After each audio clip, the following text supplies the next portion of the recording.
घर इतना ज़्यादा मतलब कि खराब स्थिति में था कि जब बरसात के दिनों में पानी गिरता था ना तो उसमें पानी चूका। तो बहन है, शादी करवाना है, घर खर्चा चलाना है, 250 रुपये में कैसे ही चलेगा।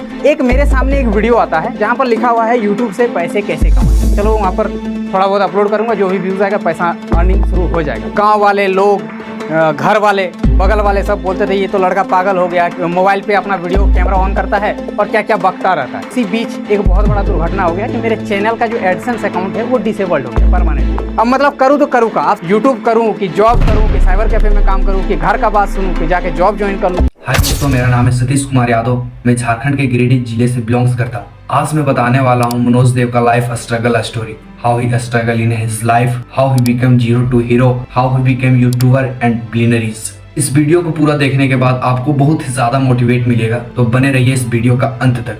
तो चलिए वीडियो को स्टार्ट करते हैं। मनोज देव का जन्म झारखंड के धनबाद जिले में होता है। मनोज देव के पिताजी साइकिल पंचर बनाया करते थे और रोजाना का इनकम उसका 250 रुपया था। भले उसके पिताजी कम पढ़े थे बट ज्ञान के बात बहुत अच्छे करते थे।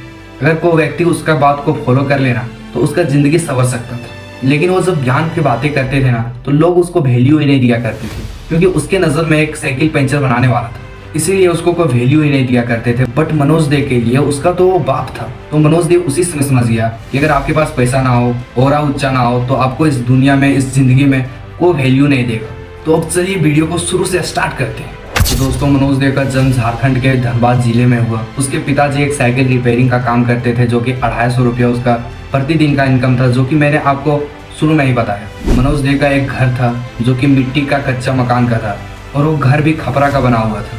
और वही एक छोटा सा घर में मनोज देव का फैमिली रहा करता था। उसके पापा जी, उसकी माँ, बहन, दादी, मनोज देव 6 जन रहा करता था। मतलब वो घर का भी इतना खराब स्थिति था ना कि जब बरसात के दिन में पानी पड़ता था तो उस घर में पानी चूका करता था। और उसी घर में एक छोटा सा चूल्हा था जिसमें उसकी माँ खाना पकाती थी। मतलब उसी एक छोटा घर में खाना भी है, सोना भी है और पढ़ना भी। मतलब बहुत ही ज्यादा खराब स्थिति था। और उनके पिताजी बस 250 रुपया ही कमाते थे।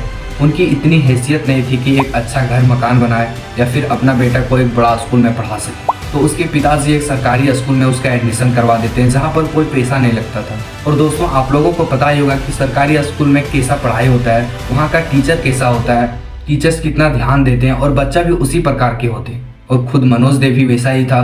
मतलब उस समय मनोज देव को पता नहीं था कि पढ़ाई लिखाई का क्या महत्व है। तो फिर उसके पिताजी उसको बहुत ही ज्यादा समझाए कि पढ़ाई लिखाई करके अपना लाइफ अच्छा बना सकते हो। और फिर मनोज देव पढ़ाई में बहुत ही ज्यादा ध्यान देने लगे, क्योंकि उसको अपना लाइफ में कुछ करना था, लाइफ सक्सेस बनाना था। और उसका पिताजी का एक सपना था कि मेरा भी बेटा पढ़ लिख करके एक सरकारी नौकरी ले। इसीलिए उसके पिताजी उसको बहुत ही ज्यादा समझाया करते थे। और मनोज देव भी पढ़ने लिखने में काफी अच्छा था। उसने सरकारी स्कूल में मन लगा करके पढ़ाई किया, अच्छा से पढ़ाई किया और 10th में अच्छा मार्क्स ला करके फर्स्ट डिवीजन से पास हुआ।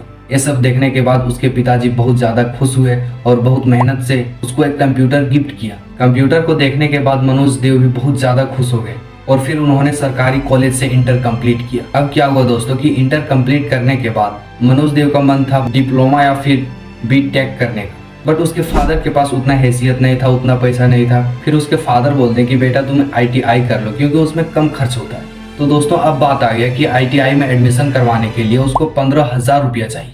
और आप समझ ही सकते हैं कि प्रतिदिन 250 रुपया कमाने वाला व्यक्ति को 15,000 रुपया कितनी बड़ी बात है। तो मनोज देव क्या किया कि ITI में एडमिशन लेने के लिए अपना कंप्यूटर बेच दिया और कुछ पैसा इकट्ठा करके इसी तरह से ITI में एडमिशन लिए। ITI कंप्लीट करते करते मनोज देव अपना पॉकेट मनी चलाने के लिए उन्होंने बच्चों को ट्यूशन पढ़ाना स्टार्ट कर दिया।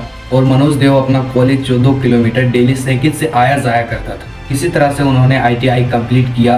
और ITI कंप्लीट करने के बाद उसका घर से प्रेशर आने लगा कि अब तुमको कुछ जॉब करना पड़ेगा, क्योंकि उसकी छोटी बहन की शादी करना था। इसीलिए उसको घर से प्रेशर आने लगा कि अब तुमको कुछ काम करना पड़ेगा, जॉब करना पड़ेगा, जिससे घर चल सके। अब ITI कंप्लीट करने के बाद मनोज देव को एक कपड़ा का फैक्ट्री में गुजरात से ऑफर आता है। उसका इंटरव्यू हुआ और फाइनली वो इंटरव्यू में सिलेक्शन हो गया और उसका वहाँ 10,000 रुपया मंथली सैलरी था।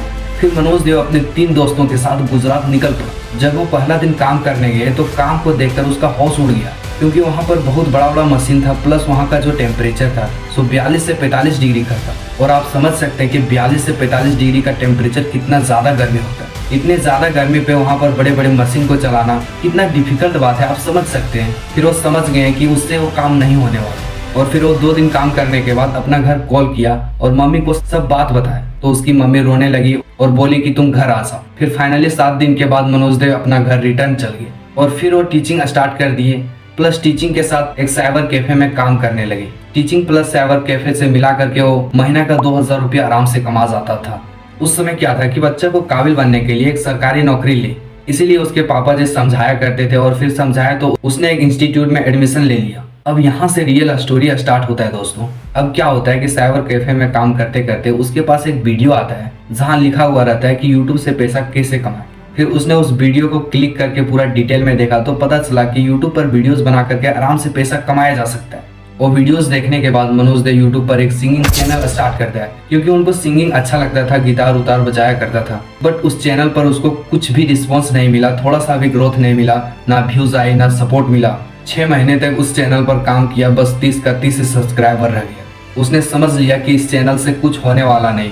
फिर उसने दूसरा चैनल बनाया अपने गांव वाले दोस्तों के साथ मिलकर, कॉमेडी चैनल अमित भड़ाना को देखकर। और लगातार 6-7 महीना उस चैनल पर उसने काम किया, बट उस चैनल पर भी उसको थोड़ा सा भी ग्रोथ नहीं मिला, ना कुछ रिस्पॉन्स मिला, ना व्यूज आए।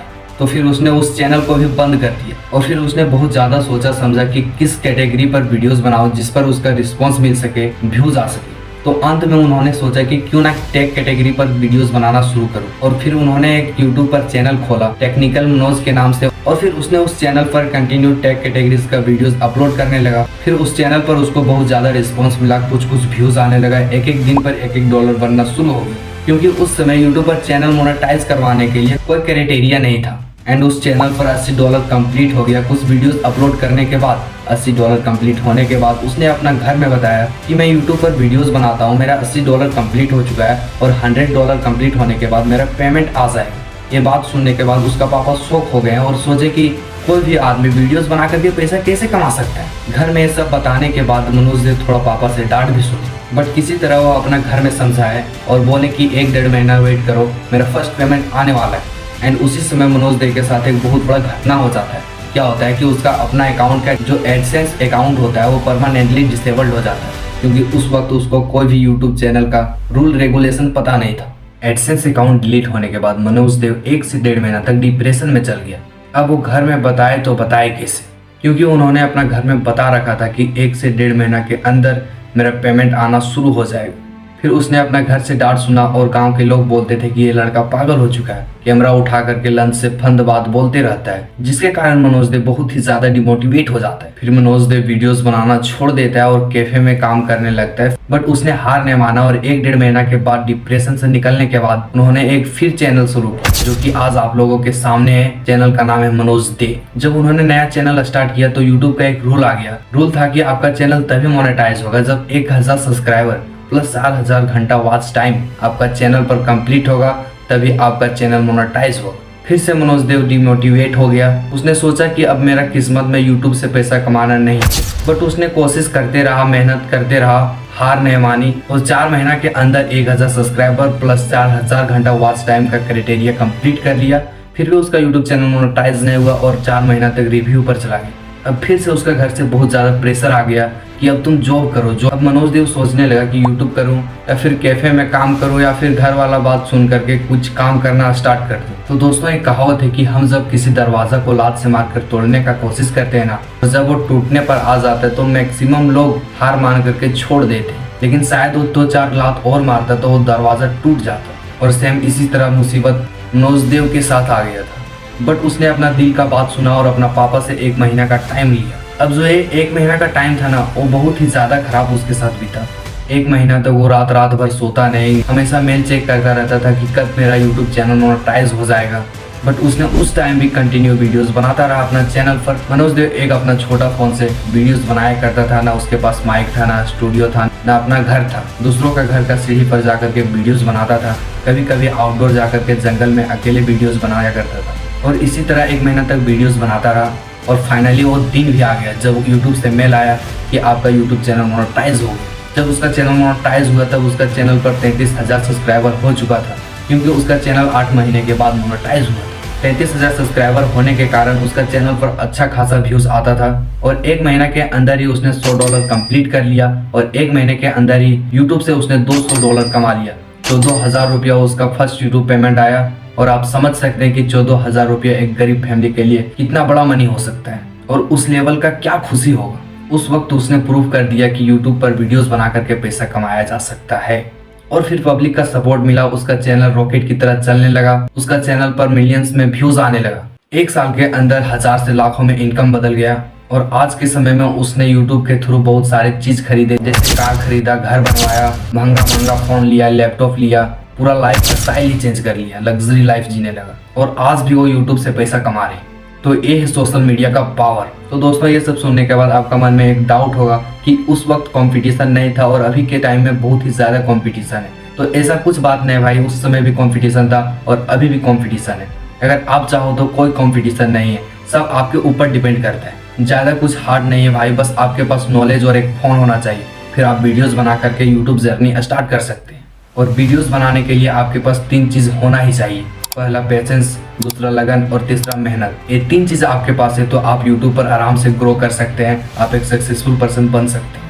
लास्ट में मैं आपसे एक बात कहना चाहता हूँ दोस्तों, क्या होता है कि मैक्सिमम लोग अपना किस्मत को दोष देते हैं कि शायद ये मेरा किस्मत में नहीं है, ये हमसे नहीं होगा। बट आपने मनोज दे का जर्नी सुना ही होगा, कितना हार्ड था। तो लाइफ में सब कुछ पॉसिबल है, कुछ हार्ड नहीं है, बस आपके पास पेशेंस, मेहनत और लगन होना चाहिए। अगर उस वक्त वो हार मान लेते तो शायद आज वो इस मुकाम पर नहीं होते।